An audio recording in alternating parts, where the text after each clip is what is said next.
राधे राधे। भक्त नरसिंह राम का जीवन चरित्र, अध्याय 18वां, हार प्रदान। किसी मनुष्य का जमा किया हुआ द्रव्य समय पाकर नष्ट हो जाता है। विद्या, यौवन और जीवन भी चंचल होने के कारण काल कर्म के अधीन होकर नष्ट हो जाते हैं, परंतु भगवान का भजन कालांतर में भी नष्ट नहीं होता।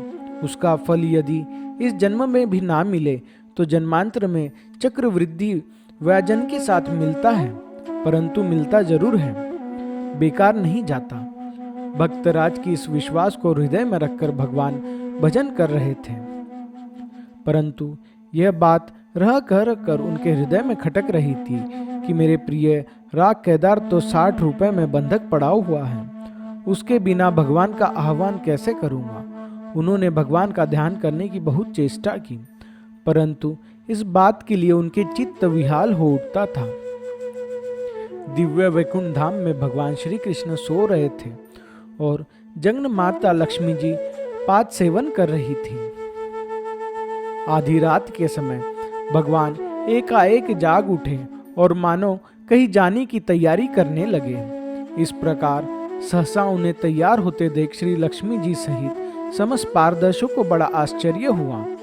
श्री लक्ष्मी जी ने हंसते हुए प्रश्न किया, प्राणेश, आज अचानक आपकी निंद्रा कैसे भंग हो गई? क्या किसी दूरदर्शी दैत्य का वध करने के लिए आप इस समय उघात हो रहे हैं, अथवा किसी पशु भक्त गजेंद्र का उद्धार करना है? प्रिय, तुम लोग इस रहस्य को क्या समझोगे? मेरी शरण में आए हुए समस्त जीव मुझे एक समान प्रिय है, चाहे वे पशु योनियों में हो या देव योनियों में हो। परंतु आज तो मैं अपने एक परम भक्त को सहायता देने के लिए जा रहा हूँ, उस निरपराधी भक्तराज को। इतना कहते कहते बात अधूरी ही छोड़कर भगवान अत्यंत शीघ्रता से चल पड़े। भक्तवत्सल भगवान ने आज ही साथ में गरुड़ या किसी पारदर्श को भी लेने की आवश्यकता नहीं समझी। भक्तराज के द्वारा दुखी हृदय की पुकार सुनकर उनके हृदय में भी व्यथा हो रही थी। उन्होंने तुरंत जूनागढ़ आकर भक्तराज सा स्वरूप धारण किया और धरणीधर मेहता के घर पर पहुंचकर उसका दरवाजा खटखटाना आरंभ किया। कौन है? सोए सोए धरणीधर ने प्रश्न किया। द्वार खोलिए, मैं नरसिंह राम हूँ, ऋण मुक्त होने के लिए आया हूँ, भक्तराज रूप भगवान ने कहा। भक्तराज की आवाज सुनकर धरणीधर की स्त्री ने द्वार खोल दिया।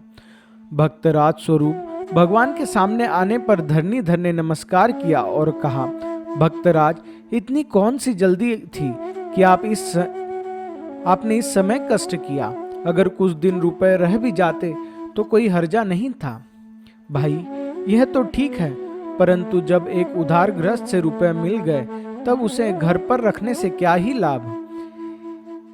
फिर इसी समय मुझे केदार राग गाने की भी बड़ी देर हो रही है। इसी से विचार किया कि मैं अभी चलकर रुपए दे दूं और राग को छुड़ा लाऊं। नरसिंह राम रूप भगवान ने उत्तर दिया।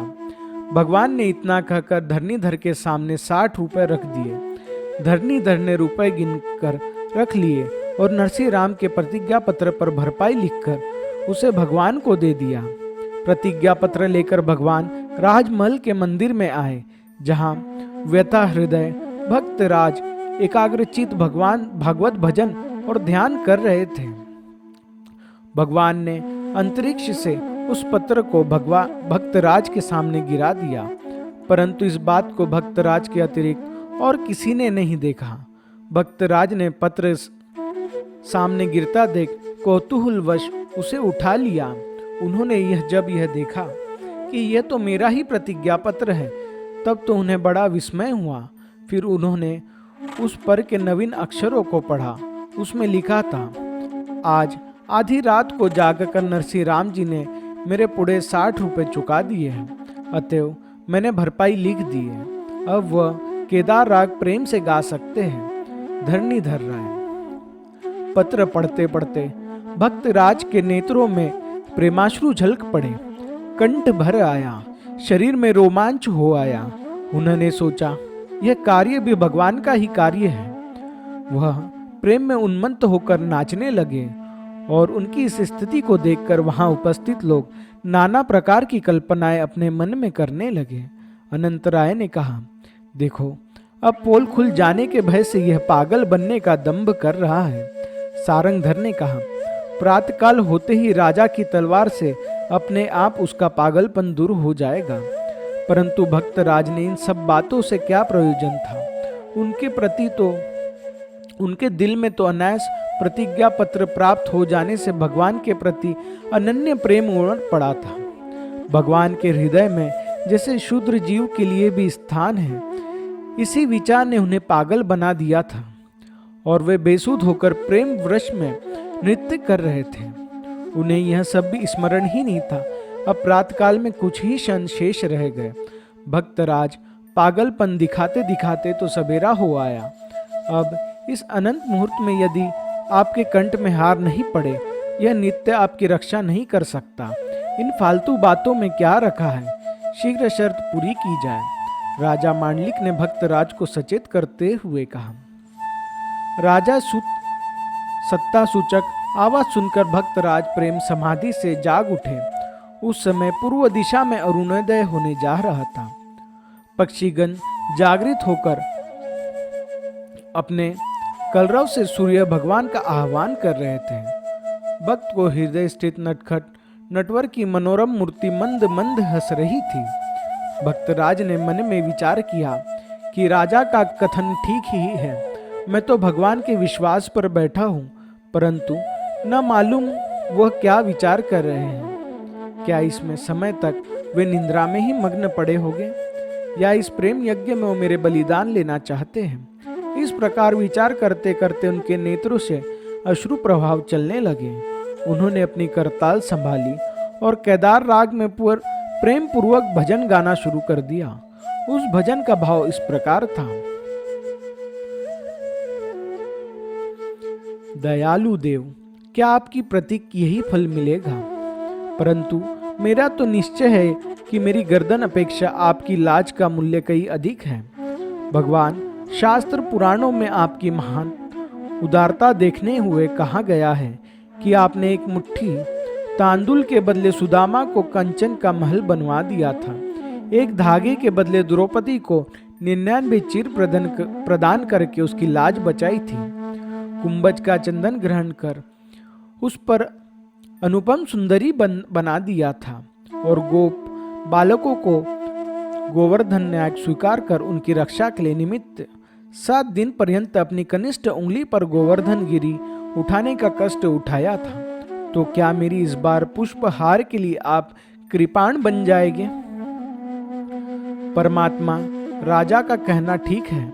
शर्त पूरी होने से काम चलेगा, अन्यथा इस कार्य में यद्यपि आप विलंब करेंगे तो मांडलिक के खड़ग से मेरी मृत्यु हो जाएगी। परंतु नाथ, मैं मृत्यु से डरकर विनय नहीं कर रहा हूँ। मैं डरता हूँ कि आपकी कीर्ति से यदि शर्त पूरी न हुई तो पीछे संसार आपके नाम पर हंसते हुए कहेगा, नरसिंह राम का टेका का फल अच्छा ही मिला। किंतु मदन मोहन, मैं भूल रहा हूँ, यह तो मैं अपने कर्मों का फल भोग रहा हूँ। इसमें आपका बिल्कुल दोष नहीं है, परंतु फिर भी नाथ, आपके सिवा दूसरे किसको पुकारूं? अवश्य ही मेरे जैसे आपके बहुत सेवक हैं, किंतु नरसिंह राम तो एक आपका ही पति है। प्राण भले ही चले जाए, भला वह अन्य पति को कैसे खोज सकता है? मेरे प्राणों की रक्षा आप करें या ना करें, मैं तो आपके अतिरिक्त अन्य किसी पति की सेवा स्वीकार नहीं कर सकता। और ऐसे निर्लज पति भी कौन होगा जो अपने प्रियजन को अन्य पति के साथ रमण करते हुए देख सके? दयालु दामोदर, जैसे भी है यह नरसिंह राम आपका ही है। उसे चाहे जलाइए या मार डालिए, बस भला भक्त वत्सल भगवान इससे अधिक प्रेमोबलन कैसे सहन कर सकते थे? उन परीक्षण के अब अधिक परीक्षा लेना उचित नहीं समझा। उधर क्षितिज में जो ही भगवान भुवन भास्कर ने अपने वैराग भार्ग की सबसे पहली झांकी दिखाई, तो ही इधर राजभवन के मंदिर द्वारका की लोहे की मजबूत जंजीर और ताला तड़तड़ाकर टूटकर जमीन पर गिर पड़ा। फाटक अपने आप खुल गया और एक दिव्य ज्योति मंदिर से निकलकर भक्तराज की ओर चलने लगी। वहां उपस्थित सब लोग आश्चर्य के मारे आंखें फाड़ फाड़ कर ये अलौकिक दृश्य देखने लगे। भक्तराज के पास पहुंचने पर उसे आलोक मंडल के अंदर भगवान मुरली मनोहर के अद्भुतमयी स्वरूप दिखाई पड़ा और भगवान ने सबके देखते ही देखते अपने कंठ का हार उतार कर भक्तराज के गले में पहना दिया। हार गले में पड़ते ही भक्तराज उच्च स्वर में बोल उठे, बोलो भगवान श्री कृष्ण चंद्र की जय। राधे राधे। जय श्री राधे। जय श्री कृष्ण।